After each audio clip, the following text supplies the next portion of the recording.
কিরে তোরা কি হয়েছে তোকে তোরা তো আয় হায় অবস্থা তোরা কি মারামারি লাগছ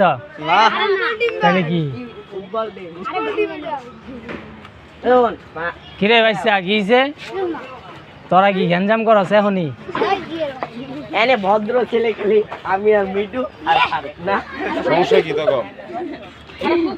আঙ্কেল তোমাদের কোনো সমস্যা এমনি কোনো খেলাধুলা হ্যাঁ এমনি খেলাধুলা বিষয়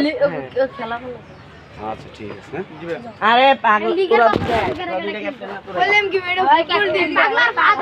মারামারি লাগিস তবে তো মারামারি করতে দুই গ্রুপ ফুটবল টিম